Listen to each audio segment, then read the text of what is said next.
السلام علیکم۔ ہفتم جماعت کے عزیز طلباء، آج 30 جولائی 2020 ہے، بروز جمعرات۔ آج ایک نیا سبق آپ کے لیے قصہ یوسف علیہ السلام۔ پہلے اس کے پس منظر پر نظر ڈالتے ہیں۔ پس منظر: حضرت ابراہیم علیہ السلام اللہ تعالیٰ کے بڑے عظیم پیغمبر تھے۔ انہیں ابو الانبیاء یعنی نبیوں کا باپ بھی کہا جاتا ہے، کیونکہ آپ کی اولاد اور خاندان میں کثرت سے رسول اور نبی ہوئے۔ مسلمانوں، عیسائیوں اور یہودیوں تینوں کا سلسلہ ہدایت حضرت ابراہیم علیہ السلام سے چلتا ہے۔ حضرت ابراہیم علیہ السلام کا زمانہ آج سے کوئی 4000 سال پہلے کا تھا۔ حضرت ابراہیم علیہ السلام کے دو بیٹے تھے، حضرت اسماعیل علیہ السلام اور حضرت اسحاق علیہ السلام۔ حضرت اسماعیل علیہ السلام ملک عرب کے شہر مکہ میں بس گئے تھے۔ حضرت محمد صلی اللہ علیہ وسلم انہی کی اولاد میں سے ہیں۔ حضرت اسحاق علیہ السلام ملک کنعان میں رہتے تھے، جو آج کل دو ملکوں اسرائیل اور اردن پر مشتمل ہے۔ حضرت اسحاق علیہ السلام کے بیٹے یعقوب علیہ السلام تھے، جنہیں اللہ تعالیٰ نے نبوت سے سرفراز کیا تھا۔ عبرانی زبان میں حضرت یعقوب علیہ السلام کو اسرائیل کہا جاتا ہے، جس کے معنی ہے اللہ کا بندہ۔ قرآن میں یہودیوں کو بنی اسرائیل یعنی حضرت یعقوب علیہ السلام کی اولاد کہا گیا ہے۔ حضرت یوسف علیہ السلام حضرت یعقوب علیہ السلام کے بیٹے ہیں۔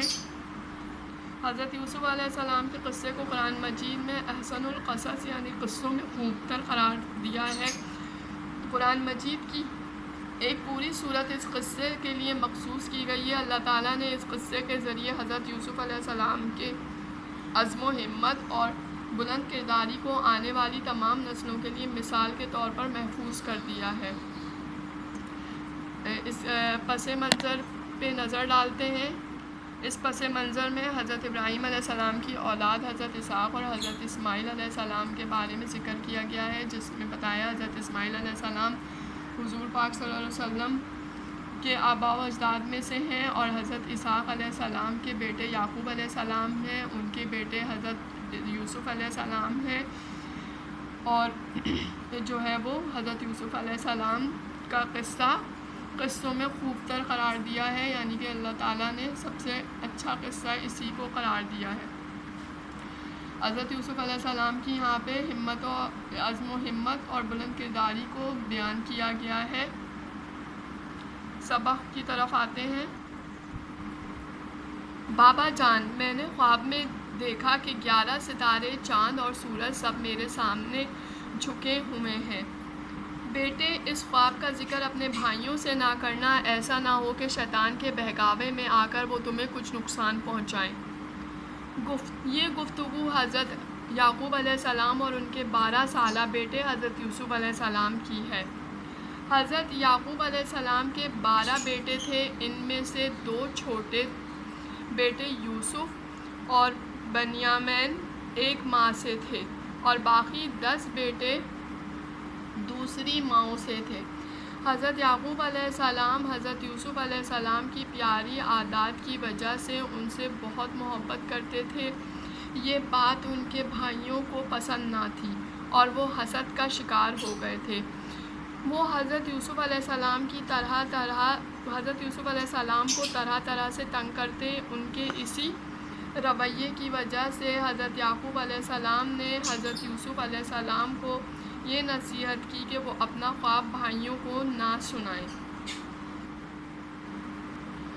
انہوں نے خواب کا مطلب سمجھاتے ہوئے کہا، بیٹا، اللہ تعالیٰ تم پر اپنا فضل کریں گے اور تمہیں خصوصی مقام، حکمت اور سمجھ عطا فرمائیں گے، اور اسی طرح تم پر انعام کریں گے، جیسا انہوں نے حضرت ابراہیم علیہ السلام پر کیا۔ حضرت یعقوب علیہ السلام چونکہ نبی تھے، اس لیے اللہ تعالیٰ کی طرف سے انہیں اس خواب کی سمجھ عطا کی گئی کہ نبوت کا وہ سلسلہ جو حضرت ابراہیم علیہ السلام اور حضرت اسحاق علیہ السلام سے ہوتا ہوا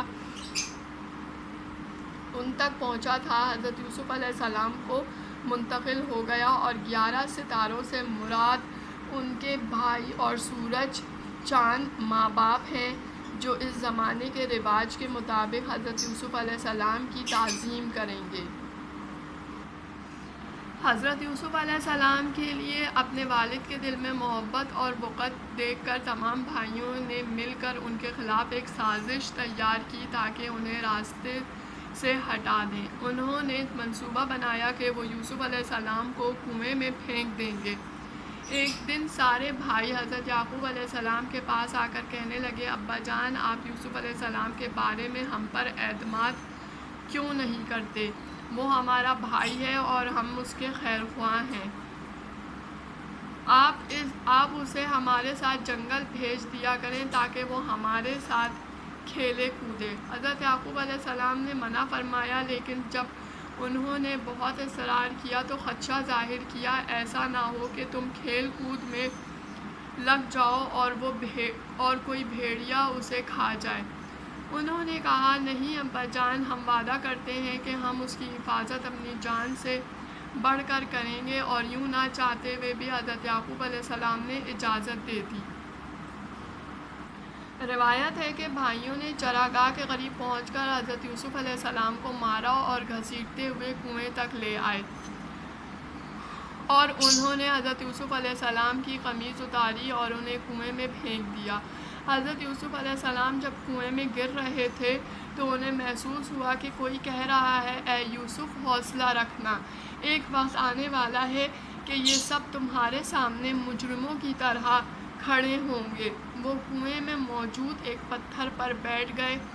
ادھر بھائیوں نے ایک بکری کو ذبح کر کے اس کا خون قمیص پر لگایا اور حضرت یعقوب علیہ السلام کے پاس لے گئے اور روتے پیٹتے ہوئے کہا کہ ہم کھیل رہے تھے، حضرت یوسف علیہ السلام ہمارے سامان اور کپڑوں کے پاس بیٹھا ہوا تھا۔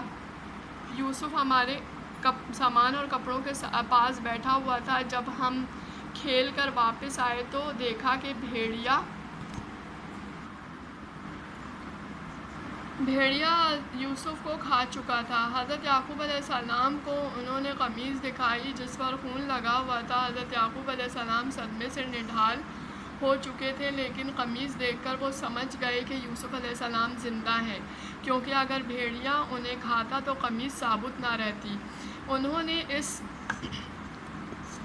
انہوں نے اپنے بیٹوں سے فرمایا، تم جتنے بھی بہانے تراشو، میں جانتا ہوں کہ تم جھوٹ بول رہے ہو، لیکن میں صبر سے کام لینے والوں میں سے ہوں۔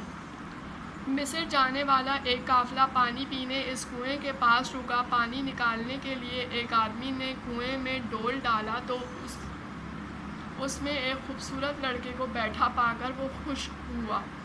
اس شخص نے یہ سوچ کر کہ میں اس کو مصر لے جا کر غلام کے طور پر اچھے داموں بیچوں گا، اپنے پاس چھپا لیا، اور یوں وہ مصر پہنچ گئے۔ عزیز مصر کے بادشاہ کا وزیر یا نائب غلام خریدنے بازار آیا تو اس نے حضرت یوسف علیہ السلام کو خرید لیا اور گھر لے جا کر اپنی بیوی زلیخا سے کہا، اس کا خیال رکھنا، غلاموں کی طرح برتاؤ نہ کرنا، شاید یہ ہمارے کام آئے یا ہم اسے بیٹا بنا لیں۔ عزیز مصر کے گھر وہ 6 برس رہے۔ انہوں نے دل و جان سے دونوں میاں بیوی کی خدمت کی۔ اب وہ نوعمر لڑکے نہیں تھے بلکہ نیک سیرت جوان بن چکے تھے۔ اللہ تعالیٰ نے یہاں ان پر ایک آزمائش ڈالی، لیکن انہوں نے اللہ سے پناہ مانگی اور اس آزمائش سے پاک دامن نکل آئے۔ عزیز مصر کی بیوی نے ان پر ایک جھوٹا الزام عائد کر دیا، جس کے نتیجے میں عزیز مصر نے انہیں قید میں ڈلوا دیا۔